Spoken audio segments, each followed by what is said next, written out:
mais uma vez. Bom dia a todos, a paz do Senhor Jesus Cristo. Vamos abrir nossas Bíblias, no Salmo de número 106.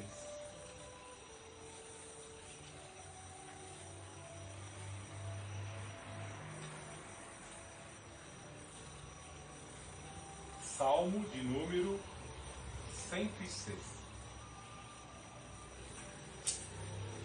Salmo 106, assim nos diz: Aleluia, rendei graças ao Senhor, pois Ele é bom. Seu amor dura para sempre. Quem poderá descrever os poderosos feitos do Senhor, ou anunciar todo o seu louvor? Bem-aventurados que guardam a retidão, os que praticam a justiça em todo o tempo.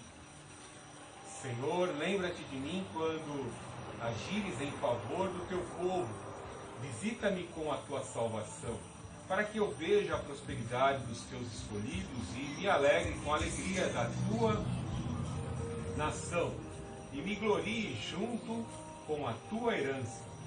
Nós pecamos, a exemplo de nossos pais, praticamos o mal e andamos na perversidade. Nossos pais não atentaram para tuas maravilhas no Egito, não se lembraram do teu imenso amor, pelo contrário, rebelaram-se contra o Altíssimo junto ao Mar Vermelho. Apesar disso, Ele os salvou, por amor do seu nome, para manifestar o seu poder. Pois repreendeu o Mar Vermelho e este secou. Ele o fez caminhar pelas profundezas, como por um deserto. Salvou-os da mão do adversário, livrou-os do poder do inimigo. Mas as águas cobriram os seus adversários. Nenhum só sobreviveu. E então creram nas palavras dele e cantaram-lhe louvor. Deus Altíssimo, Deus de amor, Deus de poder, fala conosco nesta manhã.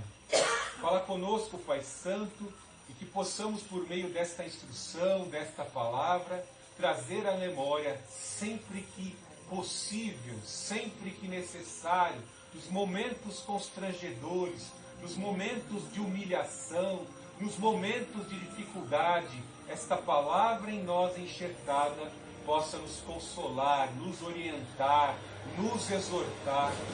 Ó Senhor Jesus Cristo, edifica em nós, Pai Santo, um caráter em Ti. Alicerça em nós, Pai Santo, um caráter que vem de Ti, meu Deus, semelhante ao Teu caráter. Ó Santo Espírito, Te pedimos nesta manhã, exorta-nos, fala conosco, meu Deus, para estarmos atentos aos acontecimentos e preocupados com urgência na santificação e na preparação das nossas almas para o encontro que será iminente, inesperado contigo. A Tua palavra, Pai Santo, esteja presente em nossos corações. Como disse o salmista, escondi a Tua palavra no meu coração para eu não pecar contra Ti. Ó Senhor Jesus Cristo, usa a minha vida, usa os meus sentidos, eu os coloco à Tua inteira disposição para pregar a Tua palavra. Em nome do Senhor Jesus Cristo, fala com todos que se encontram aqui na remanescente cristã Filadélfia. Fala com todos que se encontram aí, assistindo pelo YouTube, por esta plataforma de mídia. Em nome do Senhor Jesus Cristo, fala poderosamente. Promove, Pai Santo, uma revolução mental nas consciências, meu Deus, e que todos possam optar nesta manhã, ao ouvir esta palavra, em caminharem contigo, Pai, nas lutas, nas dificuldades, andar contigo, Pai Santo, e alegrar o teu coração, e assim cumprir o teu propósito. Em nome do Senhor Jesus Cristo, que seja repreendido agora, em nome do Senhor Jesus, pelo fogo do Santo Espírito, que seja repreendido todo espírito imundo contrário à pregação do Evangelho, em nome do Senhor Jesus Cristo. Abençoe as nossas vidas, Pai. Humildemente eu te peço e glorifico o Deus Altíssimo, glorifico o Senhor Jesus, glorifico o Santo Espírito. Amém. Memória às vezes é um caso sério, né? Trazer à memória em momentos emergenciais, algo que nós aprendemos talvez há um bom tempo atrás, seja difícil. Talvez fosse proposto a cada um de nós algumas equações ou inequações do segundo grau, que a gente aprendeu lá no ensino fundamental, lá atrás, no antigo ginásio. Talvez hoje muitos teriam dificuldades, né? Sem contar que nos dias de hoje, muitas pessoas utilizam-se de calculadoras e não exercitam o cérebro. Usar o cérebro é algo essencial. Por isso que eu recomendo você, no mínimo, todos os dias, 15 minutos de leitura diária da Bíblia. 15 minutos e até estender um pouco mais em leitura, em consumir leitura, literatura de boa qualidade. Óbvio que temos que ter alguns critérios em escolher alguns livros. Isso é muito importante. Não vai ler um satanista de um José Saramago, nem de um Fernando Pessoas, esses satanistas transvestidos de humanistas. Mas é muito importante termos critérios em escolhermos literaturas diante de algumas continhas que envolvem as 4 operações, nós estarmos assim fazendo essas contas de cabeça, que é muito importante para que o nosso cérebro sempre esteja bem ativado. E exercitarmos, né? Eu tive o privilégio de conhecer uma pessoa na porta da fábrica que vendia doce, né? Vendia lá bombom, vendia chocolate, vendia doce. E quem olhasse para aquele homem pensaria que seria talvez uma pessoa que não teve oportunidade de estudar, um analfabeto. Rapaz, quando aquele homem abria a boca para falar das escrituras, e de repente se aglomerou aquele monte de irmão ao lado dele na fábrica, né, e conversando com aquele homem, num momento lá, o senhor é pastor, né? Um dos irmãos lá da ferramentaria perguntou para ele. Não, eu só estudei, eu nunca estudei, para falar a verdade, eu entrei a primeira série, mas tive que trabalhar muito cedo e não cheguei a aprender a ler na escola não, aprendi a ler com a Bíblia. Rapaz, o homem não errava uma palavra no português, comunicava-se perfeitamente e extraía cada profundidade, contextos profundos da palavra de Deus, e eu fiquei impressionado, né? Isso verdadeiramente é o dom da sabedoria de Deus, né? Quando Deus escolhe, elege aquela pessoa com determinação, se alimenta da palavra de Deus, e ela se torna um canal da comunicação de Deus, um luzeiro no mundo de trevas, né? É algo maravilhoso. A memória, como eu disse, ela é muito importante, né? E a minha memória foi utilizada aqui. Esse caso foi em 1994, né? Foi um exemplo para mim aquele senhor que vendia doce, né? Então, a memória é algo muito importante para as nossas vidas, né? No ambiente de trabalho, nós utilizamos a nossa memória e aquele método comum de matemática de fazer por diversas vezes as operações matemáticas, os fundamentos da matemática, nós vamos automaticamente readequando o nosso cérebro a pensar matematicamente. Então, a repetição para a memória é muito importante. Nós vamos readequando ao nosso corpo a exercer aquilo que a nossa mente, a nossa memória tem aprendido repetidamente. Se vós, assim comerdes a palavra de Cristo, do Senhor Jesus Cristo, como Paulo diz na carta aos Coríntios, logo no início, não me lembro o endereço agora, mas ele fala que nós teremos a mente de Cristo. Pensar igual a Cristo, pensar igual a Deus. Quando lemos a palavra de Deus, comemos o alimento da mente de Deus e passamos a ter a mente de Deus. Então, trazer à memória o conhecimento, trazer à memória as informações, nos ajudará a desempenharmos melhor a vida. Se você está sempre se atualizando, se readequando para o mercado de trabalho, você será um ótimo profissional. Porque você está atento às transformações, às novas tecnologias que são inseridas como solução para a sociedade, e naquela função que você exerce, você vai sempre estar à frente. Então é muito importante conhecimento, informação e o exercitar constante da memória. E na palavra de Deus nós vemos que muitos dos que foram resgatados do Egito, que viram sinais, que puderam contrastar o poder de Javé como Deus Supremo contra os deuses do Egito, visto que os deuses do Egito, em cada uma das pragas, em cada um dos juízos, foram derrotadas as divindades. Então muitos puderam ver que Javé era um Deus supremo. Os magos Janes e Jambres faziam bruxaria, magia negra, invocavam as forças das trevas, mas tudo isso era impotente diante do poder de Javé. A começar pelo deus Osíris e a sua semente, o seu sêmen, que era considerado o sêmen de Osíris, aquele rio Nilo, virou-se sangue, houve morte. E a economia do Egito, o sistema de irrigação do Egito ficou totalmente debilitado, porque Javé feriu, por meio do cajado de Moisés, o Nilo, e Osíris foi derrotado. Então, muitos dos resgatados do Egito, do povo de Deus, puderam ver os sinais, puderam ver o mar vermelho se abrir, como ele cita aqui. Mas muitos desses que foram resgatados não puderam tomar posse, da terra prometida. Muitos são chamados, poucos os escolhidos. Algumas igrejas nesta manhã, algumas grandes catedrais, pela impressão que é causada nas pessoas por meio da exuberância de grandes construções, talvez esteja impactando as pessoas.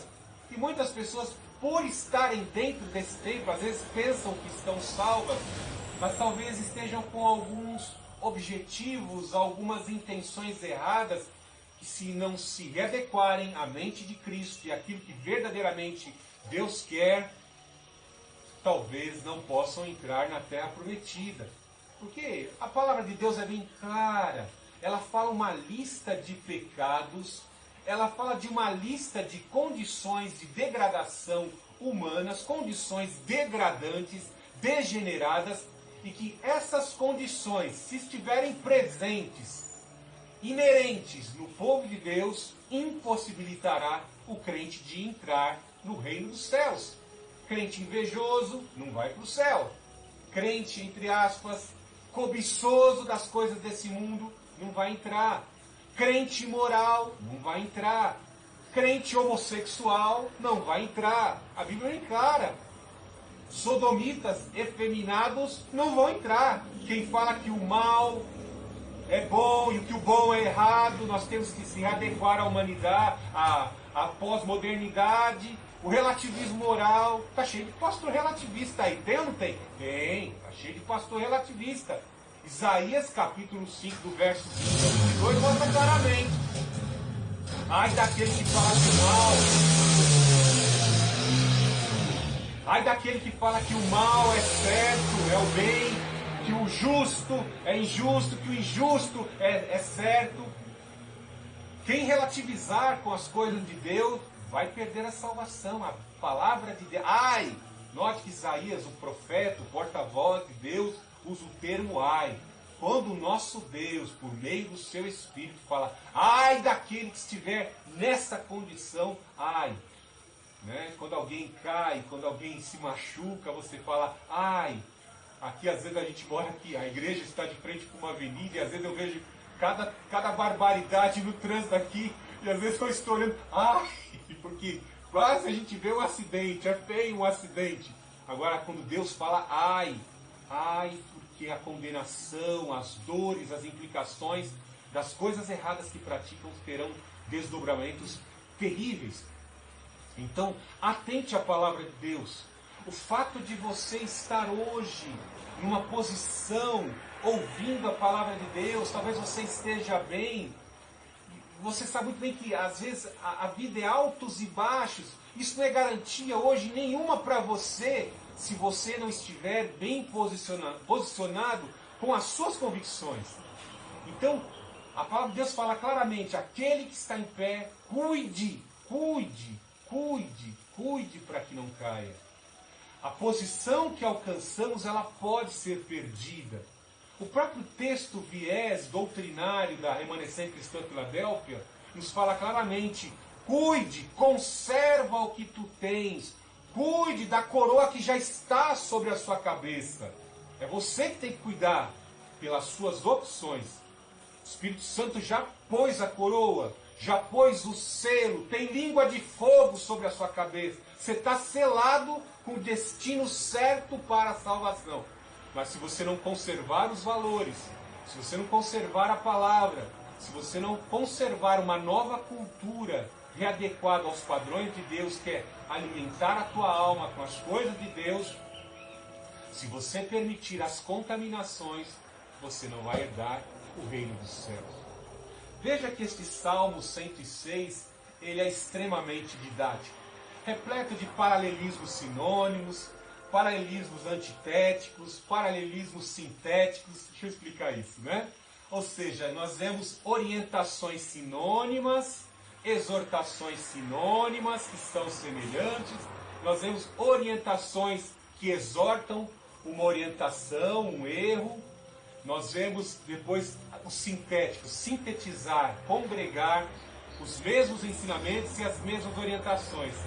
E eu falo isso que é constante nos Salmos, é uma repetição constante. Note que o nosso Deus, o sistema didático, o sistema de orientação, o método de orientação que o nosso Deus usava por meio dos seus profetas, dos seus servos, é a repetição. Você tem que repetir, trazer à memória.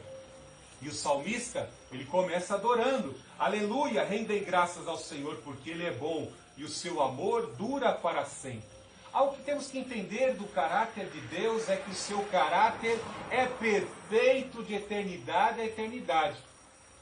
Se você olhar para o pastor Fernando, tem algumas mechas brancas aqui. Eu já estou com a cabeça cheia de reflexo.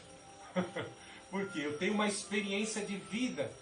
A minha condição espiritual, a minha condição mental foi readequada desde cedo, desde quando eu entrei na escola com 7 anos, fiquei 5 anos na escola técnica, passei 10 anos na vida acadêmica, a vida conjugal, no lidar com as pessoas, a faculdade da vida, como diz o palhaço Tiririca, né? Nos vai incrementando toda a nossa formação, né? Tiririca que fala algo interessante, né? Qual é a sua faculdade, Tiririca? Minha faculdade é a vida. A faculdade da vida, tudo isso vai congregar e agregar na tua vida valores. Então nós vemos que o nosso caráter tem variações, porque a nossa natureza é limitada. Qual é o teu ponto de saturação? Às vezes você sofreu tantas humilhações temendo a Deus e ficou com o coração amargurado por sofrer tanto, por levar tanto numa face e às vezes não ter condição de se retalhar, de esperar a vingança que vem do Senhor, e você ficou com o coração amargo. Não vos priveis da graça por qualquer raiz de amargura. Ó. Tem gente cristão que fica apartado da graça pela raiz de amargura que brota no coração. Tem crente amargurado. Terrível. A Bíblia nos mostra claramente, né? Nós temos que perdoar 70 vezes 7, mas eu não sou obrigado a conviver do lado de pessoas que perderam a confiança. Tem pessoas que já perderam a confiança e a natureza humana das pessoas é difícil ser moldada. Né? Eu digo isso pelas pessoas que passam na porta da igreja. Passa, tem vontade de entrar, mas não entra. Hoje o dia está de sol, a oportunidade às vezes é hoje, a pessoa não entra. Talvez vai entrar na igreja com 40 anos, com 50, com 70, vai entrar na igreja doente, que só depois que vem a enfermidade que a pessoa aprende. Então, lidar com as pessoas é algo complicado. Lidar com os irmãos é algo complicado. O próprio Moisés, que resgatou o povo do Egito, ele diz isso para Arão. Arão, o que você fez, Arão? É o que cita aqui no texto, né? Fizeram um boi, um bezerro. Moisés, está aí no versículo Salmo 106, do verso 19. Eu estou adiantando um pouco aqui, porque eu sei que não vai dar tempo a gente falar sobre todo o Salmo 106. Mas veja que as pessoas são imediatistas, querem as coisas emergenciais, e nós estamos vivendo essa chamada quarta revolução tecnológica, industrial, onde os smartphones que nós temos nas mãos vão controlando, escravizando as pessoas no imediatismo. As pessoas clicam a mão e até as telas surgem, os softwares virtualmente são acessados, páginas, parece um mundo multidimensional, pessoas são imediatistas. E naquela época, mesmo não tendo smartphone, nós vemos que Moisés, conhecendo o caráter do povo que ele libertou lá do Egito, ele vai dizer: contenha a massa, Arão. Contenha o povo. Eu vou passar 40 dias de jejum lá para receber a lei, no cume do Sinai. Você contenha a massa. Contenha o povo. Seja firme. Note que esse líder, Arão, não aguentou conter a massa. O profeta Ezequiel é bem claro em dizer que todos aqueles que foram libertados, grande parte deles, eram adoradores dos demônios. Ezequiel fala claramente, ele traz uma revelação, um mistério que conflagrou por que a nação de Israel permaneceu 430 anos no Egito. Eles começaram muito bem, mas de repente começaram a se contaminar. Tinham a melhor terra do Egito, riqueza na terra estrangeira, mas começaram a cultuar o deus Apis. Entravam nos cultos de lascívia, licenciosos, imorais, fornicários com os demônios, o culto a Ísis, o culto aos demônios, cultuavam os demônios. E quando eles viram o poder de Deus, todas essas divindades foram derrotadas. Ao invés deles, realmente, Deus não gosta nem um pouquinho da Ísis. Vou cultuar, vou viver em santidade como Moisés nos orientou. De sermos uma raça, uma nação de sacerdotes santificados e consagrados entre as nações pagãs. E nada. Eles viram sinais e praticaram imoralidade. E nessa situação de Moisés subir o Sinai, o Monte Sinai, para receber o decálogo, vemos que a massa, essa massa imediatista, essa massa que ainda não havia se desprendido dos ídolos, da imoralidade, começam a pressionar Arão para que ele fizesse um Deus. E esse negócio é complicado porque nós vemos aqui um líder que foi incumbido de conter a massa com a exortação do Senhor. E o que o líder fez? Para agradar a pressão da massa. Isso é complicado, né? Nos dias de hoje nós vemos que muitos líderes, para agradar a massa, para agradar o que o povo quer ouvir, o que o povo quer receber, fazem uma readequação da palavra de Deus ao que o povo quer ouvir.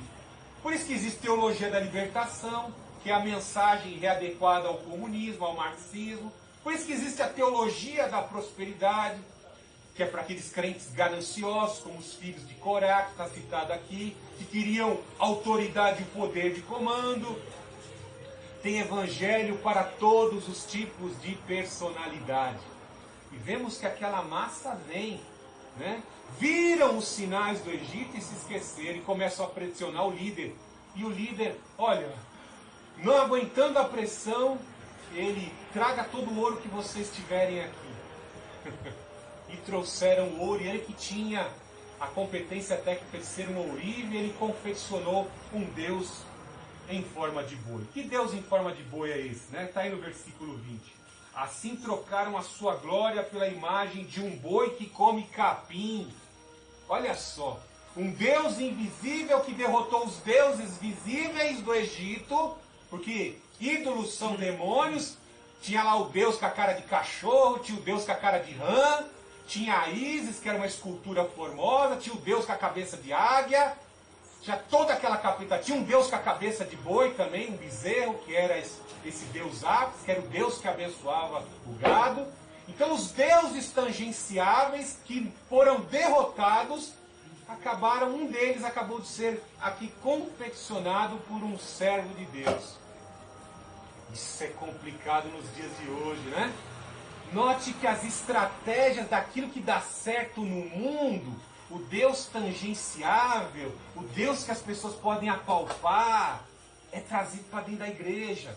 E aí eu te pergunto, será que essa estratégia que dá certo lá na fábrica, dá certo lá no banco, dá certo lá no mundo para congregar as massas e fazer receita, fazer dinheiro, pode ser usada dentro da igreja? Cuidado, tá? Várias técnicas para fazer gerar 1 milhão rapidinho dentro das igrejas, estão sendo feitas por quem? Pelos arãos. Pelos pastores arãos que não aguentam a pressão da massa. A massa pressiona o que eles querem, aí surge uma igreja pós-moderna, readequada àquilo que o homem quer ouvir. Isso se chama egolatria. O evangelho onde o homem exige, onde o homem faz requerimentos, exigências egoístas dentro da casa de Deus, e a igreja tem que servir, o líder tem que servir. É óbvio, né? O líder vai levar vantagem disso. Ele vai sair lá com seu carrão importado, vai fazer viagens para lugares distantes do mundo, vai conhecer o mundo, vai usufruir de toda essa riqueza porque ele não é burro, né?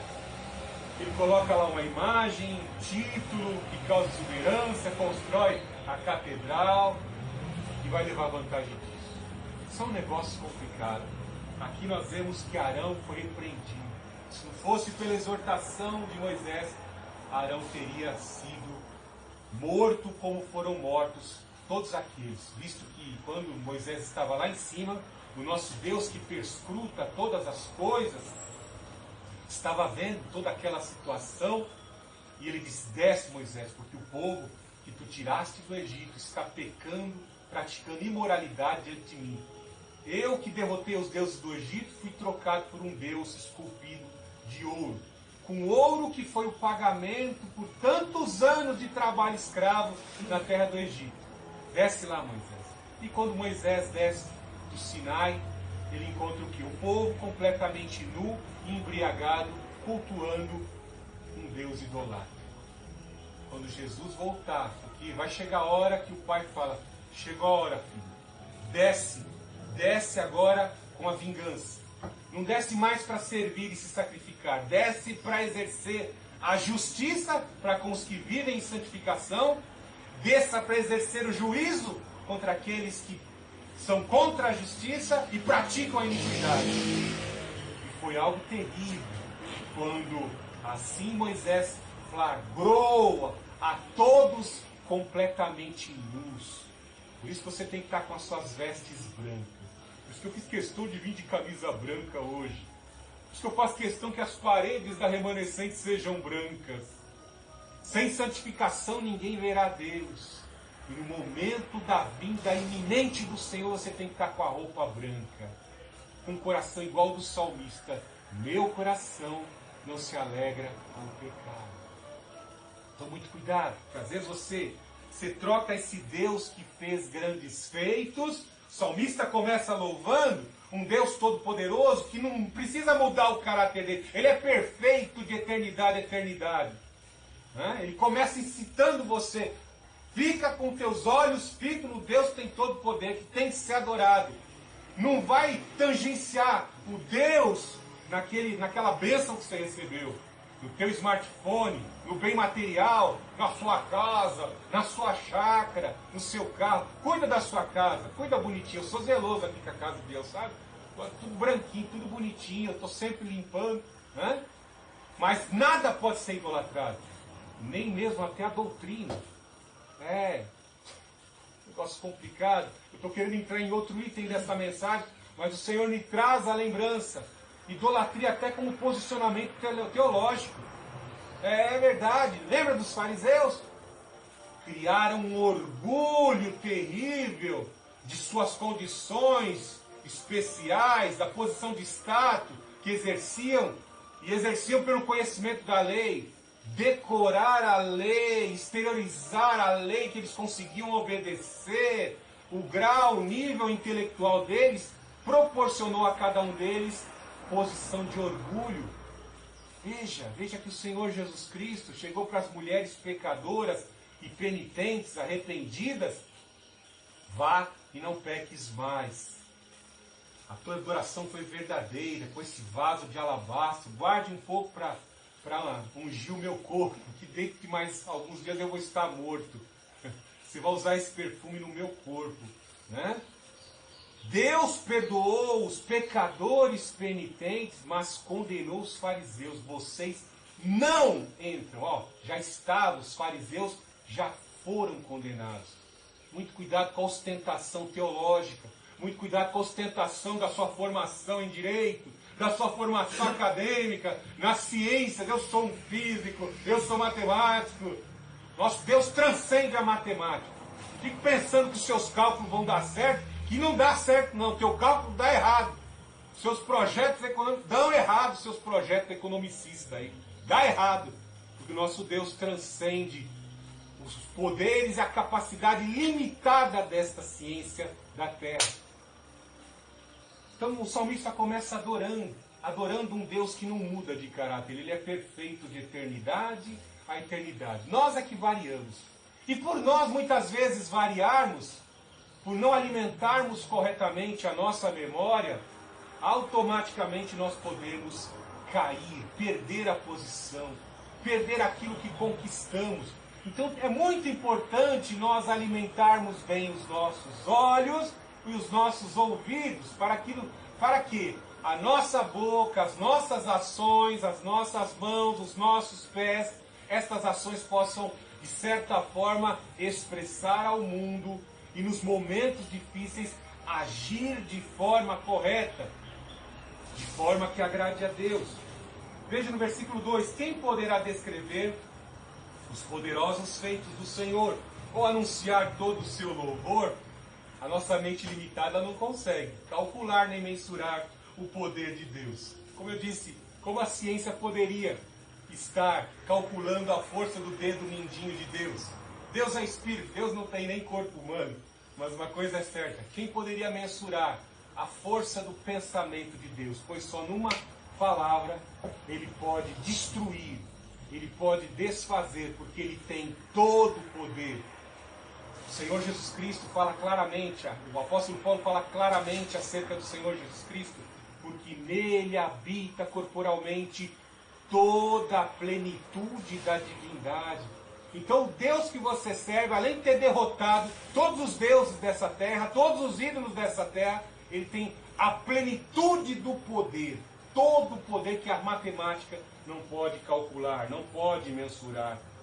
No 3, bem-aventurados que guardam a retidão. Veja a questão da memória. Felizardo, bem-aventurado, feliz de você, se você guardar a retidão. Ou seja, você andar na justiça do caráter de Deus. Você viver em justiça. Você viver naquilo que é reto. Você viver em práticas de integridade. E manter essa integridade em todas as coisas. Nas compras que você faz, nas relações pessoais. Seja sincero. A palavra sincero vem da dramaturgia grega. Quando assim os atores gregos, nos epidauros, né, ali faziam máscaras de cera para encenar, encarnar os grandes feitos dos imperadores, dos aristocratas, e faziam peças teatrais. Eles até invocavam espíritos, né? Isso é muito importante. Fica para um outro assunto. Os atores encarnavam espíritos para poder exercer a dramaturgia, para poder comover a plateia, né? Veja que alguns atores aí que encarnaram certos papéis acabaram se suicidando. Deixa com outra mensagem. Sincero, ou seja, nós cristãos não podemos ter máscara de cera. Nós não podemos encarnar espírito para vivenciar coisas que nós não somos. Veja que a mentira que é plantada o ano passado, a nossa mente, como eu disse, é tão fraquinha, ela se esquece. De repente, numa conversação, aquela mentira que você falou vai ser descoberta. Não adianta. Vai ser descoberta. Ela tem um tempo limitado de duração. Ela é insustentável. A mentira é insustentável. Todas as coisas virão à tona. Veja os esquemas de corrupção que comandaram o Brasil. O projeto de poder, PT, PMDB, caiu por terra. Os crimes vieram à tona. 10 trilhões de reais foram desviados do Brasil. Os crimes, por mais perfeitos que estejam aos olhos humanos ali encobertos, eles virão à tona. As mentiras que você sustenta como verdade, de forma relativizada. Ah, eu faço isso errado, sabe? mas eu faço isso aqui que é bom, todo mundo gosta, e assim eu fico bem na fita, e eu vou empurrando assim com a barriga, sabe, eu vou levando. Vai chegar uma hora que essa vida que você empurra com a barriga não vai te sustentar, porque é necessário estar bem posicionado. E o alicerce que não vai ser derrubado pelas ondas, não vai ser derrubado pelo vento, é a rocha que é o Senhor Jesus Cristo. É estando verdadeiramente em Cristo Jesus. Muitos afirmam, vários credos religiosos, hoje a remanescente, ela bate forte nessa tônica, o Senhor Jesus ressuscitou, nós estamos aqui todos os domingos para celebrar a ressurreição dele, e ele disse, todo aquele que crê em mim, ainda que morra, viverá. Então aqui é uma verdade, é uma doutrina das fundamentais, primordiais da igreja. E às vezes a pessoa tenta relativizar isso com outros credos religiosos. Vamos ver, você vai descobrir isso quando você der o seu último suspiro de vida. Se aquela doutrina que você acreditou tanto, você fez algumas boas obras e depois da morte você vai ser um iluminado e vai para um outro paraíso, um local de pessoas mais elevadas, talvez você esteja enganado, talvez você vai descer para um nível bem abaixo e talvez não se encontrar com o teu Senhor, com o teu orientador, ou melhor, talvez você encontre até o teu orientador lá sofrendo num local onde muitos dos seguidores dessas doutrinas e ideologias não pode salvar, não pode sustentar. Então é muito importante alimentar a memória e alimentar a mente no que é certo, no que é correto. Veja que ele fala, então felizardo é você que exercita a memória, que guarda a retidão, guarda a sua integridade e pratica a justiça a todo tempo, em todas as coisas, em todas as situações, em todas as relações. Seja sincero, seja íntegro, seja honesto. Veja no 4, lembra-te de mim quando agires em favor do teu povo, visita-me com a tua salvação. É incrível. Quando nós verdadeiramente servimos a Deus e estamos em obediência, isso não vai causar em nós uma blindagem, nós não estaremos isentos de nada. O próprio Filho de Deus não foi isento de passar pelos sofrimentos. Ele mesmo sofreu o maior agravo, sendo ele o Filho de Deus, não tendo pecado algum, sofreu a injustiça de todos nós inserida sobre o seu sacrifício, sobre a sua carne. E ele sofreu a injustiça. Isso mostra que nós não seremos isentos. Tem de bom ânimo, pois esse mundo eu venci. Vos levarão nas sinagogas para serem açoitados, espoliarão os vossos bens, como disse o escritor de Hebreus. Nós não somos isentos de nada. A vida virá de encontro à nossa vida com toda a intensidade. E pela permissão de Deus, muitas vezes sofreremos perdas, marcas na nossa pele, doenças, implicações, porque somos justos e vivemos numa sociedade onde quem comanda é o inimigo. Este mundo jaz no maligno. Não estaremos isentos de nada. Mas saiba de uma coisa, veja aqui nesse salmo, lembra-te de mim, em agires em favor do teu povo, visita-me com a tua salvação. O Salmo 50 diz, aquele que me oferece sacrifício de louvor me glorificará, e aquele que bem ordena o seu caminho, eu mostrarei a minha salvação. Olha que promessa maravilhosa. Se nós vivemos em retidão, se nós vivemos em obediência, praticantes da justiça que nos é ensinada pela palavra de Deus, no momento da aflição, nós como verdadeiros adoradores, receberemos o livramento. Receberemos a salvação que provém do Senhor. Louvado seja. Veja como ele confessa no versículo 5. Para que eu veja a prosperidade dos teus escolhidos, e me alegre com a alegria da tua nação, e me glorie junto com a tua herança. O apóstolo Paulo, na carta aos Tessalonicenses, capítulo 4, versos 16 e 17, nos mostra claramente isso. Que um dia, num abrir e fechar de olhos, nós vamos ver e contemplar isso. Que aqueles que morreram e aguardavam a promessa de um Redentor, ressuscitarão dentre os mortos em corpos incorruptíveis, e se encontrarão com o Senhor Jesus Cristo, cumprimento da promessa. E nós, os que estivermos vivos, nem pela morte passaremos, pois seremos revestidos de incorruptibilidade, e assim estaremos para sempre com o Senhor. Note que Paulo, entre aspas, ele está falando a mesma coisa que o salmista, porque o salmista ele espera isso, encontrar com os heróis da fé, com Abraão, com Enoque, encontrar com todos aqueles que aguardavam a promessa, aqueles que morreram em prol do Evangelho, o apóstolo Paulo, o apóstolo Pedro, e assim na congregação dos justos nós podemos celebrar e ver a prosperidade.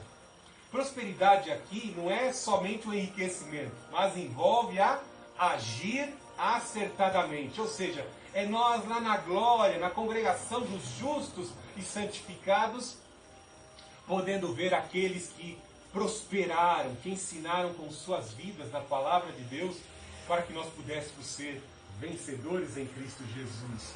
Com alegria, e alegria perpétua. Algo muito importante aqui que eu não quero deixar de falar, deixar de esquecer nessa mensagem é muito importante.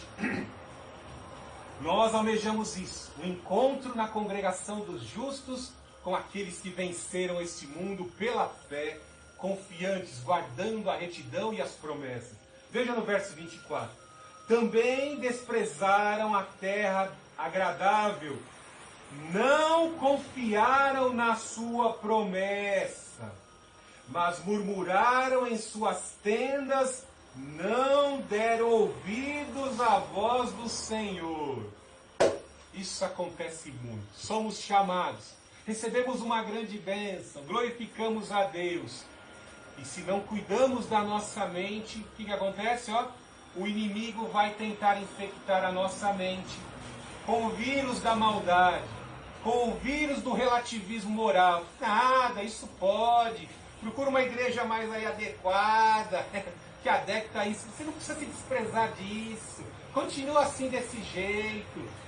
Aí vem uma luta, o pneu do carro fura, começa a haver um problema dentro de casa, a pessoa começa a reclamar. E reclama. Ao invés de glorificar a Cristo, dobrar os joelhos, viver vida de adorador e crer que o Senhor pode reverter o quadro, não. Ele fica reclamando e reclama de si, reclama do defeito, reclama das pessoas. A raiz da amargura cresce, ele deixa de adorar, deixa de ir na casa do Senhor.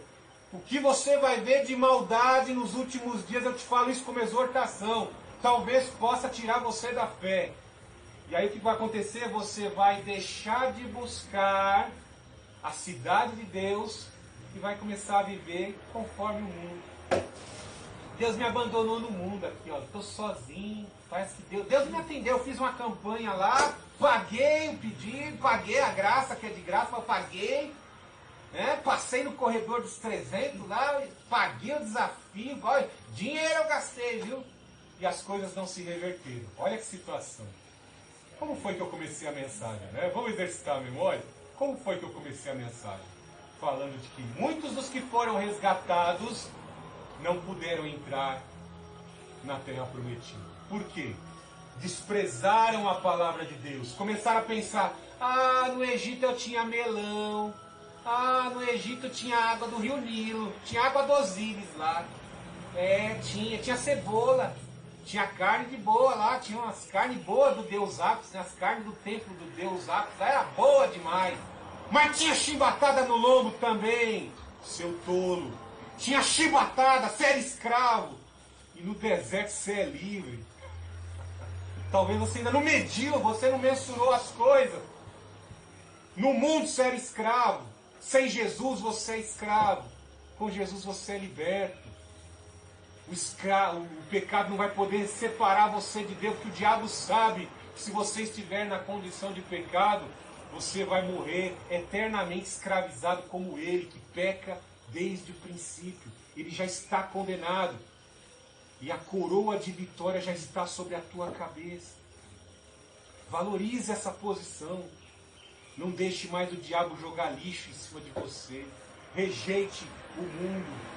No verso 6 ele fala, nós pecamos, no 106:6, a exemplo de nossos pais, praticamos o mal, andamos na perversidade.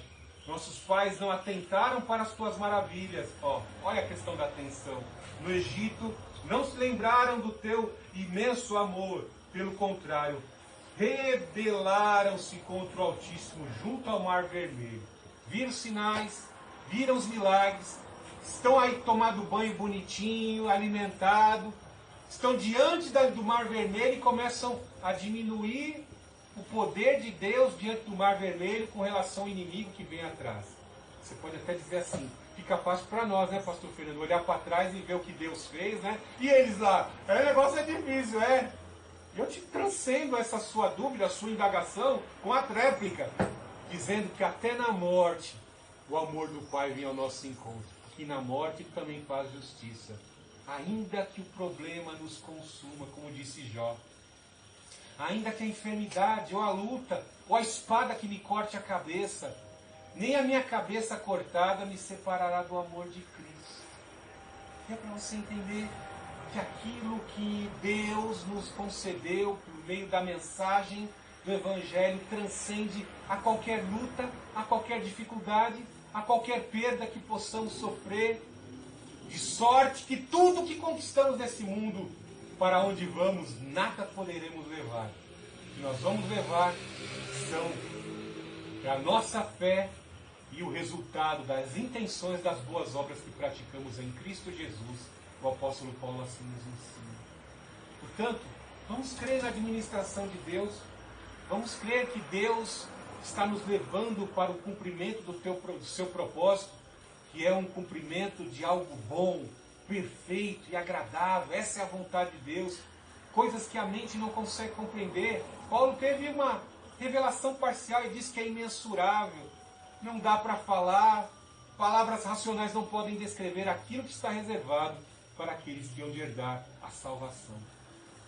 Que esta palavra possa permanecer no teu coração, te conceder força ao longo da semana, diante das lutas que você vai enfrentar.